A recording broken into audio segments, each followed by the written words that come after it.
When Sarah Johnson, a 45-year-old Haitian housekeeper, was treated as invisible in the Wellington mansion in Beverly Hills, California, she never imagined that her quick reflexes would save the life of a little heiress to an $80 million fortune. How could a domestic employee react faster than a trained professional nanny? And why would this moment forever change the dynamics of one of the richest families in Los Angeles? This is the story of a woman who worked 12 hours a day cleaning a 15-bedroom mansion in Bel Air, and who, in 3 decisive seconds, proved that heroism has no social class. In a property valued at $12 million, with a 30-meter infinity pool overlooking the Pacific, just 6 feet separated tragedy from miracle. It was 6:47 p.m. on a Tuesday in September when Sarah Johnson was finishing her shift in the backyard of the Wellington estate.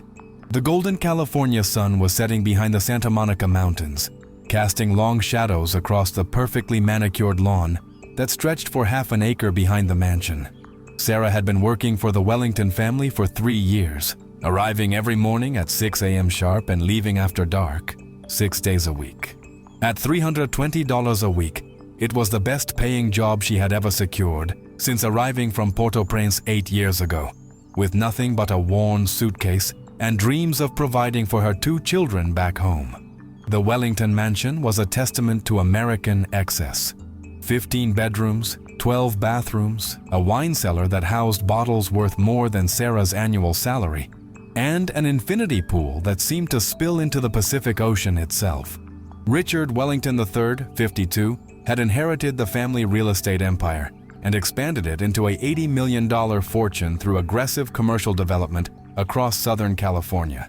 His wife, Victoria, 48, spent her days at charity lunches in Beverly Hills and spa treatments in Malibu, while their daughter Emma, just 7 years old, lived in a world of private tutors and designer wheelchair accessories since the horseback riding accident that changed everything when she was 4. Sarah moved through the mansion like a ghost. 3 years of cleaning every surface, every corner, every family secret hidden in trash cans and overheard conversations had taught her to be invisible. She knew Richard had been having an affair with his secretary for 6 months. She knew Victoria's charitable donations were tax write-offs that barely dented their wealth. She knew Emma cried herself to sleep some nights, not because of her wheelchair, but because her parents were too busy managing their fortune to notice their daughter's loneliness. But what the Wellington family didn't know about Sarah Johnson would have shocked them to their core. Before the earthquake that destroyed her home in Haiti, before the desperate journey to America as an undocumented immigrant, before the years of cleaning houses for families who looked through her as if she didn't exist, Sarah had been Dr. Sarah Beaumont, Chief of Pediatric Emergency Medicine at Hospital Universitaire de Mirabel. She had saved hundreds of children's lives, performed emergency surgeries with limited resources, and trained young doctors in one of the most challenging medical environments in the world. The medical degree hanging on her wall in Port-au-Prince meant nothing in Beverly Hills. The years of training, the lives saved, the respect she had earned, all of it disappeared the moment she crossed the border with forged papers and a heart full of determination to earn enough money to bring her own children to safety. Miguel, 12, and little Ana, 8, were living with her elderly mother in a cramped apartment in Port-au-Prince, waiting for the day Mama would send for them. Every dollar Sarah earned cleaning toilets and scrubbing floors was a step closer to reuniting her family in America. Richard Wellington had hired Sarah through an agency that specialized in discreet domestic help. He never asked about her background, never wondered why she spoke perfect English with a French accent, never noticed how she organized his medicine cabinet with the precision of someone who understood pharmaceutical interactions. To him, she was just another invisible worker in his invisible workforce, someone who made his privileged life run smoothly without disturbing his carefully constructed reality. This particular Tuesday had been especially grueling. Victoria was hosting a charity auction the following evening, which meant Sarah had spent the entire day deep cleaning every inch of the mansion's first floor, polishing the marble floors until they gleamed like mirrors, and arranging fresh orchids that cost more than most people earned in a week. Her back ached from hours of scrubbing. Her hands were raw from industrial cleaning chemicals, and her feet throbbed in the worn sneakers that were the only shoes she could afford. As Sarah collected her cleaning supplies from the pool house, she noticed 7-year-old Emma Wellington was outside on the deck, something that was unusual for this time of evening. Emma was typically inside by 6 p.m. for dinner, followed by physical therapy exercises, and then bedtime. The little girl was in her custom pink wheelchair, the one that cost more than Sarah's entire yearly salary, watching something on her iPad with the volume turned up high enough that Sarah could hear cartoon voices from 30 feet away. Where was Emma's nanny, Jessica? Jessica Morrison was a 28-year-old blonde with a degree in early childhood education from USC who earned $4,000 a month to provide specialized care for Emma. She drove a brand new BMW that Richard had leased for her, lived in the guest house rent-free, and had benefits that Sarah could only dream about. Jessica was supposed to be watching Emma every moment from 3 p.m. until bedtime, ensuring the little girl was safe, engaged, and following her complex care routine. But as Sarah looked around the expansive deck area, Jessica was nowhere to be seen. Then she heard it. The unmistakable sound of an animated phone conversation coming from the other side of the pool house. Jessica was on a call, her voice carrying across the evening air as she gossiped with someone about weekend plans in Malibu. She was completely out of sight of Emma, separated by the pool house structure and apparently oblivious to her charge's location. Sarah felt a familiar knot of worry in her stomach. In her years as a pediatric emergency doctor, she had seen too many preventable accidents, too many moments where a few seconds of inattention resulted in tragedy. The pool deck was made of polished Italian marble that became slippery when wet from the pool's splash system. The infinity edge of the pool was designed to create the illusion that the water flowed directly into the horizon, but that meant there was no traditional pool edge, just a sharp drop-off where the water seemed to disappear into thin air. Emma was positioned about 20 feet from the pool's edge, watching her iPad with the intense focus that only a 7-year-old could muster. Her wheelchair was the latest in pediatric mobility technology, designed to give her maximum independence and mobility. But Sarah noticed something that made her blood run cold. The brake lights on Emma's wheelchair were not illuminated. The electronic brakes that were supposed to keep the chair stationary were not engaged. The deck had a slight slope toward the pool, designed for proper drainage but barely noticeable under normal circumstances. However, Sarah's trained eye could see that Emma's wheelchair was positioned at the exact point where the slope began to increase toward the water. If the brakes weren't engaged, if Emma shifted her weight or leaned forward to get closer to her iPad screen, the chair would begin to roll down the incline directly toward the infinity pool's edge. Sarah's medical training kicked in instantly. She could calculate trajectory, estimate momentum, and predict outcome with the same precision that had once helped her save lives in emergency rooms. Emma weighed approximately 45 pounds. The wheelchair weighed another 32 pounds. The slope increased from 2 degrees to 8 degrees over a distance of 18 feet. If the chair began rolling, it would gather speed quickly enough that a 7-year-old child would not have the strength or reaction time to stop it. The infinity pool's edge was a sheer drop into 8 feet of water. Emma had been paralyzed from the waist down since her accident, which meant she had limited use of her core muscles and would not be able to keep her head above water if she fell in. Even if she survived the initial impact, she would likely drown within 60 seconds unless someone reached her immediately. Sarah looked toward the pool house where Jessica's voice continued chattering away, oblivious to the danger. The nanny was at least 40 seconds away from Emma's position, assuming she ended her call immediately and ran at full speed. By Sarah's calculation, if Emma's wheelchair started rolling in the next few seconds, Jessica would not reach her in time. Time slowed to a crawl as Sarah watched Emma lean forward slightly to adjust something on her iPad screen. The movement was subtle, but it was enough. The wheelchair's front wheels shifted slightly, and Sarah could see the chair begin to move almost imperceptibly down the slope. Emma didn't notice. The cartoon sounds from her iPad masked any noise the wheels might have made on the smooth marble. Sarah dropped her bucket of cleaning supplies.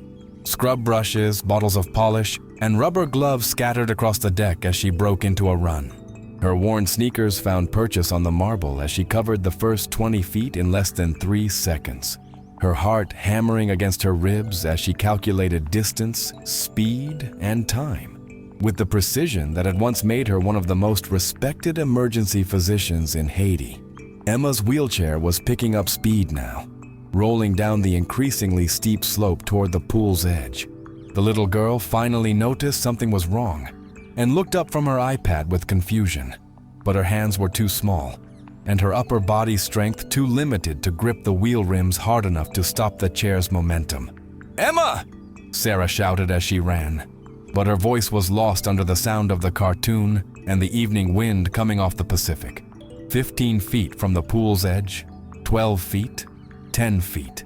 Sarah could see the exact moment when Emma realized she was in danger. The little girl's eyes went wide with terror as she tried desperately to reach the brake controls on her armrest. But panic made her movements clumsy, and the controls were designed for fine motor skills that were difficult to manage under stress. 6 feet from the edge, Sarah launched herself forward in a diving slide across the wet marble deck.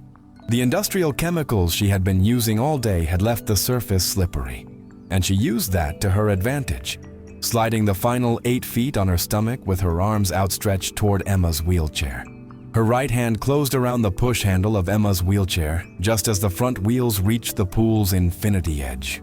The momentum carried both Sarah and the wheelchair forward another 6 inches, but Sarah's grip held firm. Her left hand slammed against the manual brake lever, locking the wheels in place just as the chair teetered on the edge of disaster. For a moment that seemed to last forever, Sarah and Emma were frozen in a tableau of near tragedy. Sarah lay flat on her stomach on the wet marble, her cleaning uniform soaked and torn, her right hand still gripping Emma's wheelchair while her left kept the brake engaged. Emma sat in her chair, iPad forgotten in her lap, staring down at the woman who had just saved her life. "Are you okay, baby?" Sarah asked in English, though her first instinct had been to speak in French. Emma nodded slowly, tears starting to form in her eyes as the reality of what had almost happened began to sink in. That was when Jessica appeared, running around the corner of the pool house with her phone still in her hand. "Emma!" "Oh my God, Emma, what happened?"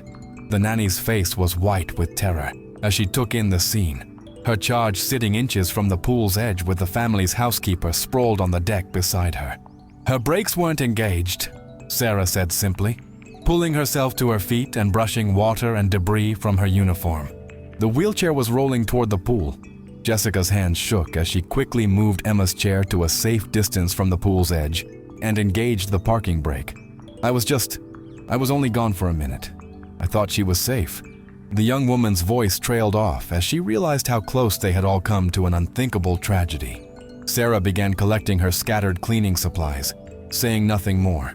In her mind, she was already calculating how to explain the torn uniform to her supervisor at the cleaning agency, whether she would be blamed for being in the wrong place at the wrong time, whether this incident would cost her the job she desperately needed. But Emma Wellington was not ready to let her hero disappear back into invisibility. "Wait!" the 7-year-old called out. "What's your name?" Sarah paused in her cleanup and looked back at the little girl who had been just seconds away from disaster. "Sarah," she said quietly. "Sarah saved me," Emma announced to Jessica, who was still trying to process what had happened.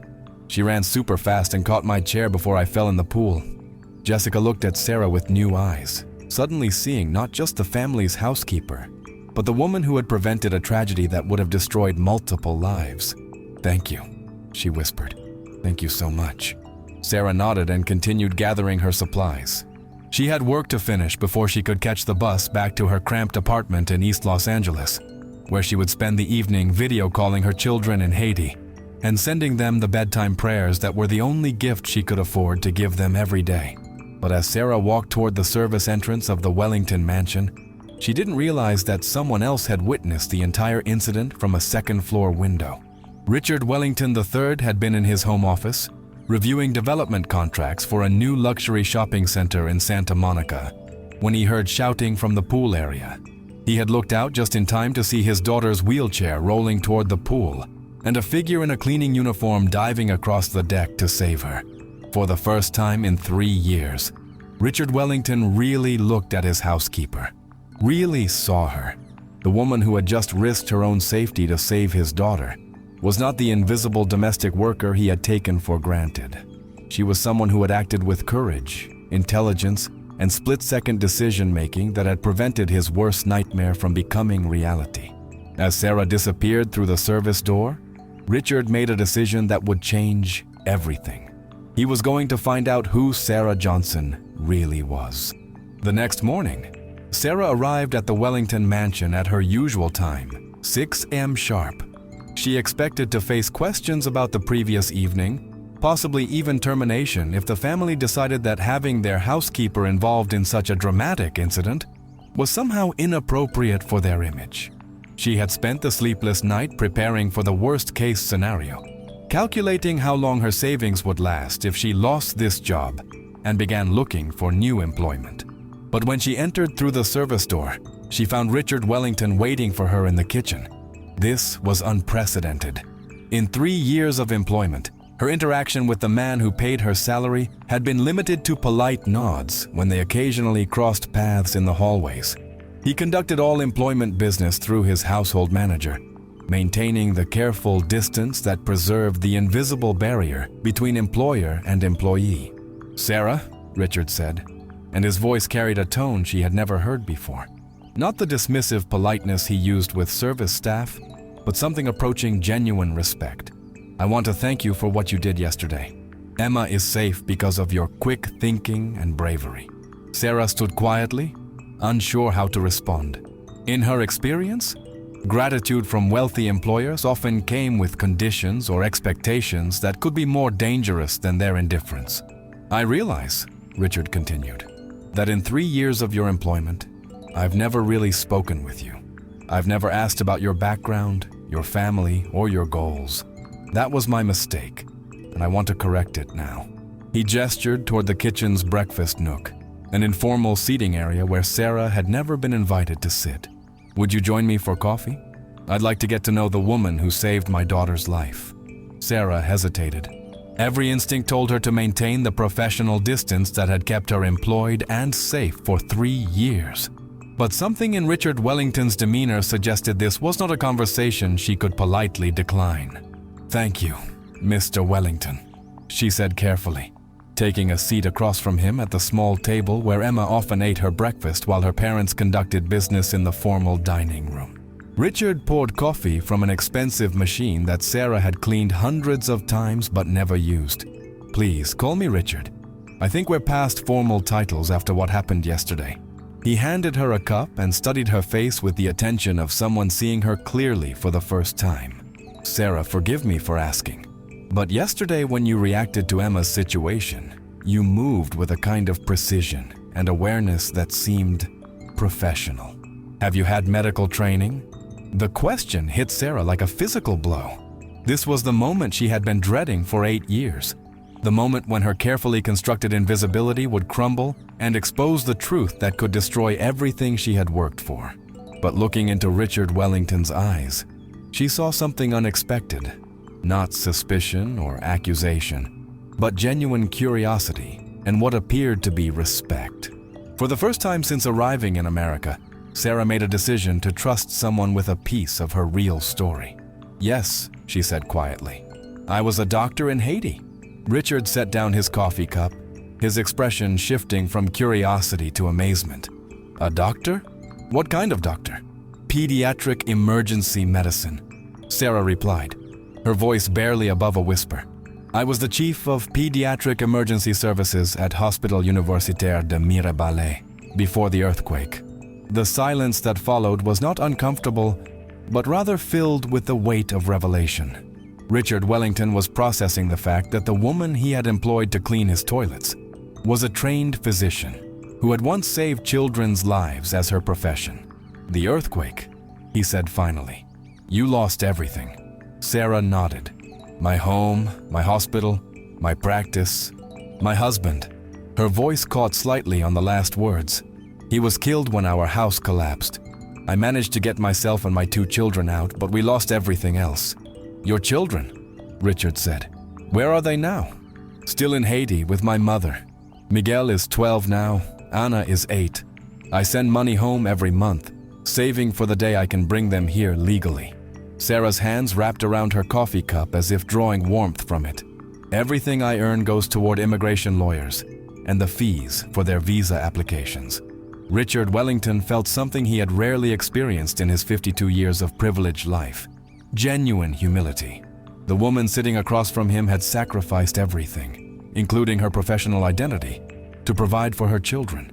She had been cleaning his house, invisible and unrecognized, while carrying the knowledge and skills that had once saved lives. "Sarah," he said carefully, "why didn't you try to practice medicine here? Surely your training and experience would have qualified you for something in the medical field." Sarah's laugh was bitter, but not resentful. "Mr. Wellington, Richard, I am an undocumented immigrant with forged papers and no way to prove my medical credentials. The hospital where I trained was destroyed. The colleagues who could vouch for my qualifications are scattered across different countries or dead.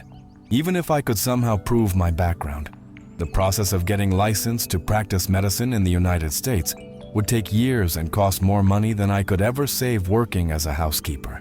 She met his eyes directly for the first time in their conversation. "I had a choice when I arrived in Los Angeles 8 years ago. I could spend years fighting a system designed to exclude people like me while my children grew up without their mother. Or I could find work immediately and start building the foundation for bringing them home. I chose my children." Richard Wellington had built his fortune through aggressive business deals and calculated risks, but he had never encountered the kind of courage Sarah was describing. She had given up everything she was to become everything her children needed. "Yesterday," he said, "when you saved Emma, you acted on instinct, medical instinct." "Old habits," Sarah said with a slight smile. "You don't forget how to calculate trajectory and reaction time when a child is in danger. You don't forget how to move fast when someone's life depends on it." Richard stood up and walked to the kitchen window that overlooked the pool area where yesterday's drama had unfolded. "Sarah, I want to help you. Not because I feel guilty or obligated, but because I believe talented people should have opportunities to use their talents." Sarah felt a surge of hope followed immediately by caution. Wealthy people's offers of help often came with strings attached or expectations that were impossible to meet. "What do you mean?" she asked. Richard turned back to face her. "I have connections throughout Los Angeles. Medical professionals, immigration lawyers, people who specialize in credential recognition for foreign-trained doctors. I want to help you explore the possibility of returning to medicine. Richard, I appreciate the offer, but I can't afford to stop working while pursuing something that might not work out. My children depend on the money I send home.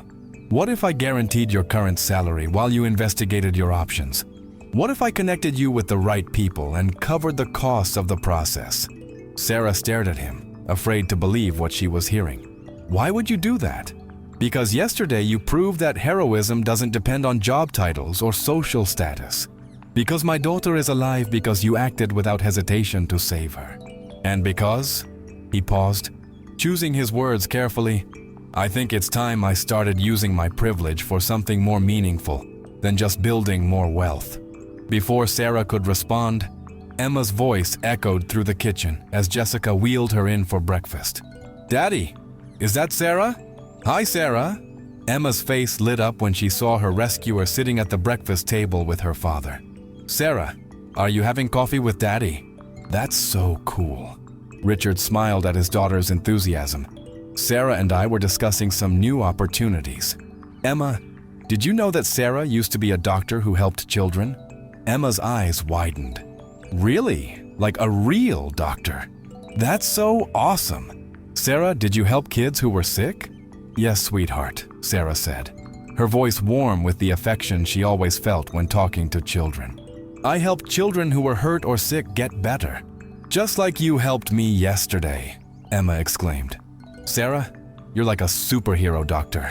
Jessica, who had been quietly listening to the conversation, spoke up. "Mr. Wellington, I want to apologize again for yesterday. I should never have left Emma unattended, and if Sarah hadn't been there..." Richard held up a hand. "Jessica, yesterday was a learning experience for all of us. What matters is that Emma is safe and we all understand how quickly situations can change. But it also showed me that we have someone special working in our home. and I want to make sure we don't waste her talents." Over the following weeks, Richard Wellington proved true to his word. He connected Sarah with Dr. Maria Santos, an immigration attorney who specialized in helping foreign-trained medical professionals navigate the complex process of credential recognition. He arranged meetings with Dr. James Chen, the director of pediatric services at Cedars-Sinai Medical Center, who was impressed by Sarah's experience and eager to help her explore pathways back to medicine. The process was not simple. Sarah's medical school transcripts had to be recovered from archives that survived the earthquake. Colleagues who had scattered across the globe had to be contacted to provide references. Her clinical experience had to be documented and translated into terms that American medical boards would recognize. But for the first time in 8 years, Sarah began to see a path forward that didn't require her to remain invisible. Richard not only covered all the costs associated with the credentialing process, but also increased her salary to ensure she could continue supporting her children while pursuing this opportunity. More importantly, the dynamic in the Wellington household began to change. Sarah was no longer the invisible housekeeper, but a valued member of the family's extended circle.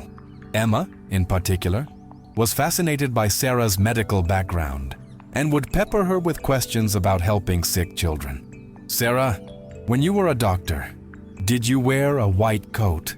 Emma asked one afternoon, as Sarah helped her with physical therapy exercises. "Sometimes," Sarah replied, guiding Emma through the range of motion exercises that helped maintain her muscle strength. "But the most important thing wasn't what I wore.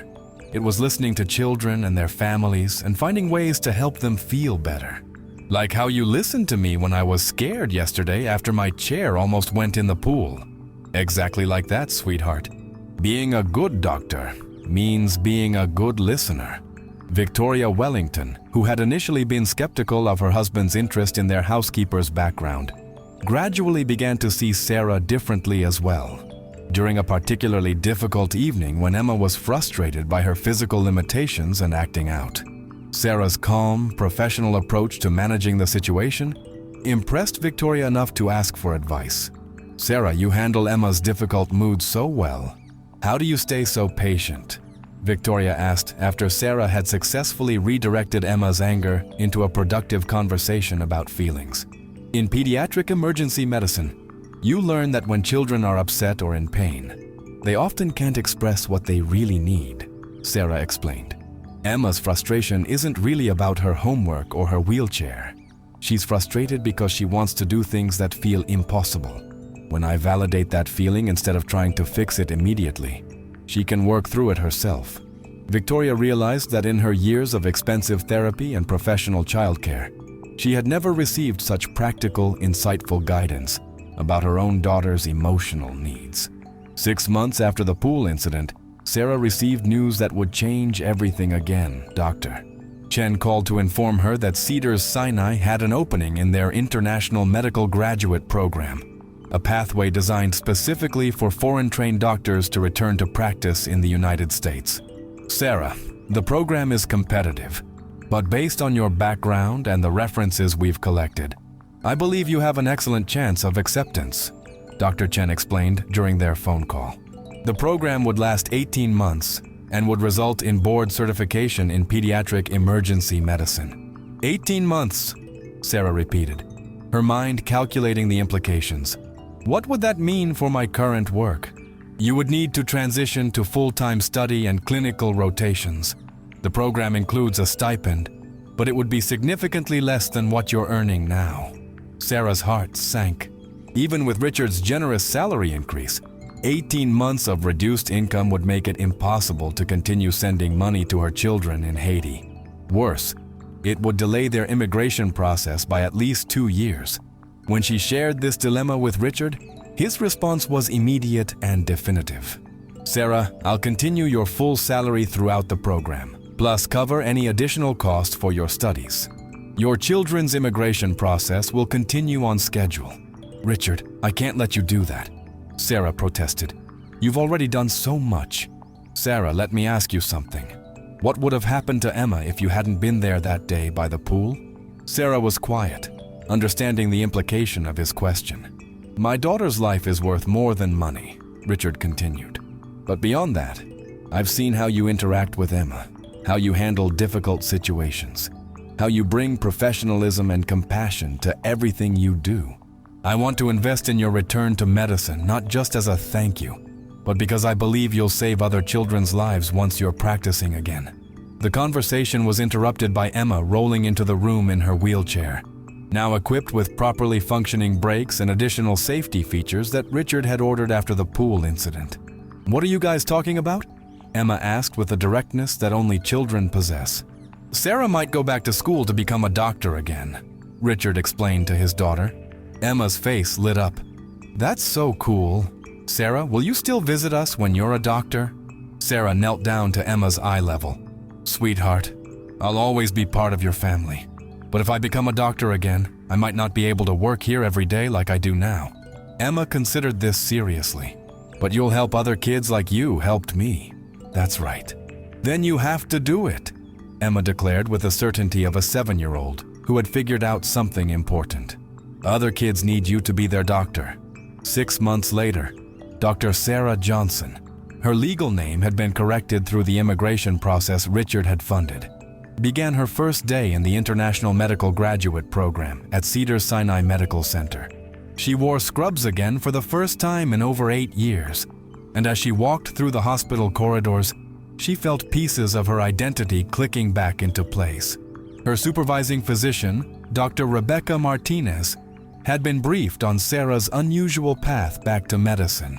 "Dr. Johnson, I understand you've had quite a journey getting here." "Yes, it's been unconventional," Sarah replied. "The best doctors often have unconventional paths," Dr. Martinez said with a smile. "Your experience working with families in crisis, your understanding of what it means to fight for something important, those aren't things we can teach in medical school. You're going to bring something special to pediatric medicine." As Sarah began working with young patients again, she discovered that her years of invisibility had given her unexpected insights into human nature. She could read family dynamics quickly, identify which parents were struggling financially and which were dealing with marital stress that affected their children's health. Her ability to remain calm under pressure, honed through years of managing difficult situations while remaining professionally invisible, made her particularly effective in emergency situations. But the most meaningful moment came 8 months into her program, when a 6-year-old boy named Carlos was brought to the emergency room after nearly drowning in a community pool. As Sarah worked to stabilize him, she thought about another child who had almost drowned, and how that moment had changed the trajectory of multiple lives. Carlos recovered completely, and as his grateful parents thanked the medical team, Sarah reflected on the invisible threads that connect one moment of courage to countless future moments of healing. Meanwhile, the Wellington family had undergone their own transformation. Emma, now 8 years old, had become an advocate for children with disabilities and often spoke about her friend Sarah the doctor when giving presentations at school. Victoria had begun volunteering with organizations that helped immigrant families navigate healthcare systems, inspired by Sarah's story and the barriers she had overcome. Richard had established the Sarah Johnson Medical Scholarship Fund, which provided financial support for other foreign-trained medical professionals seeking to return to practice in the United States. The first recipient was Dr.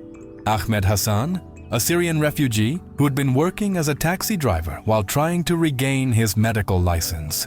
18 months after beginning the program, Dr. Sarah Johnson received her board certification in pediatric emergency medicine and was offered a permanent position at Cedars-Sinai. Her starting salary was $180,000 per year, more than 6 times what she had earned as a housekeeper, and enough to finally bring her children to Los Angeles. On a sunny Tuesday in March, Sarah stood in the arrivals area of Los Angeles International Airport, wearing her white coat from the hospital and holding a sign that read, "Miguel and Anna Johnson." When her children emerged from customs, teenage Miguel nearly as tall as his mother, and little Anna clutching a worn stuffed animal, the reunion 8 years in the making finally happened. "Mama!" Anna cried, running into Sarah's arms. "You look like a real doctor." Sarah laughed through her tears. I am a real doctor, baby girl, and now we're all home. 3 months later, the Wellington family attended a special ceremony at Cedars-Sinai, where Dr. Sarah Johnson was being recognized as the hospital's International Physician of the Year for her work with immigrant families and her innovative approaches to pediatric emergency care. As Sarah stood at the podium accepting her award, she looked out into the audience and saw Emma Wellington in the front row, now 8 years old, and beaming with pride.